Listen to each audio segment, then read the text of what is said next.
Welcome to This Explainer. Okay, so if you're learning Portuguese, you've probably got a pretty solid handle on the basics by now, right? You know the grammar rules, you've memorized the vocabulary. But today, we're going to take things up a notch. Our goal is to completely transform you from a textbook learner into a natural conversational Portuguese speaker. We are literally going to bridge that gap between the classroom and the street.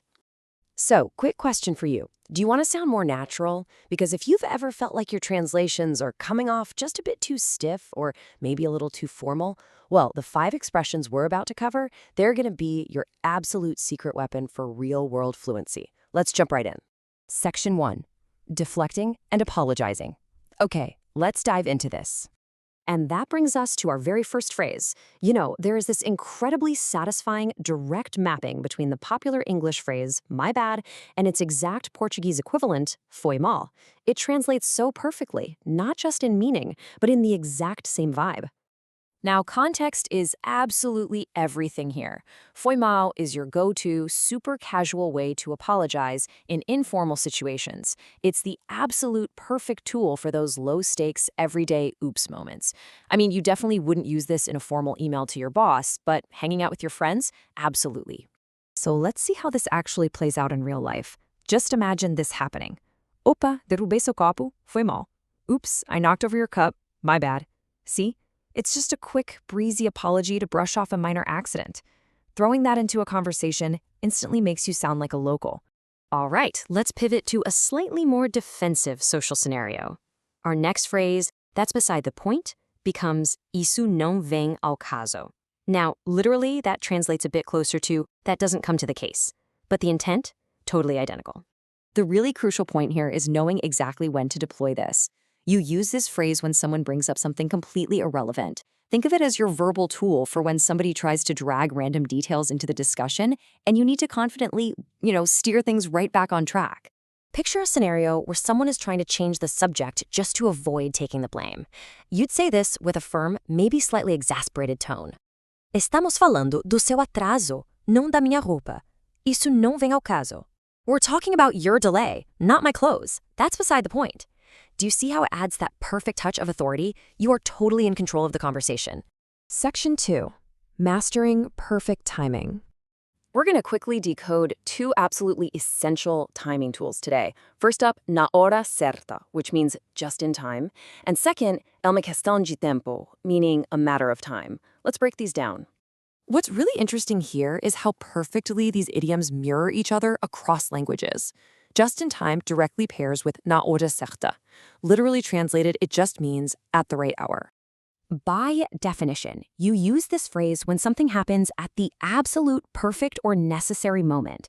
It completely captures that universally understood feeling of just serendipitous, perfect timing. Imagine you're at a concert and your friend runs up totally breathless right as the lights go down. You turn to them and enthusiastically say, Você chegou na hora certa. O show acabou de começar. You got here just in time, the show just started. Honestly, the relief and excitement in that phrase are just universal. Moving on to our second timing phrase, it's a matter of time translates beautifully and seamlessly to é uma questão de tempo.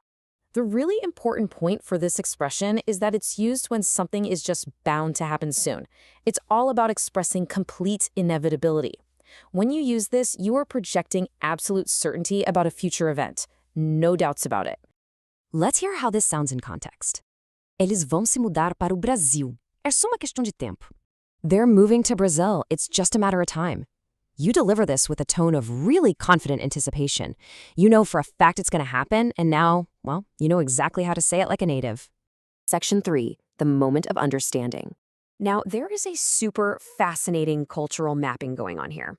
So in British English, we say the penny drops, which originally referenced those old slot machines, right?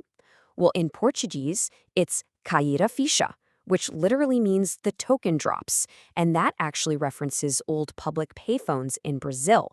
It's wild. These are 2 very different literal physical idioms, but they represent the exact same abstract idea. And the definition perfectly encapsulates that sudden realization, or the exact moment a confusing concept finally makes sense. When the light bulb goes off in your head, the token drops, a ficha carinho. Just imagine the relief of finally getting a really difficult point across to someone else.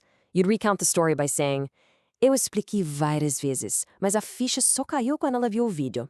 I explained it many times, but she only got it when she watched the video. It perfectly conveys that massive breakthrough moment of clarity. Section 4. Your next conversation. So here's my final question for you. Which expression are you going to use first?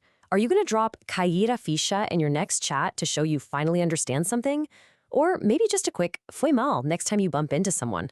I challenge you to take these phrases out into the real world and inject them into your conversations literally today. Because honestly, that is how you truly speak like a local. Thanks for joining me for this explainer, and happy learning.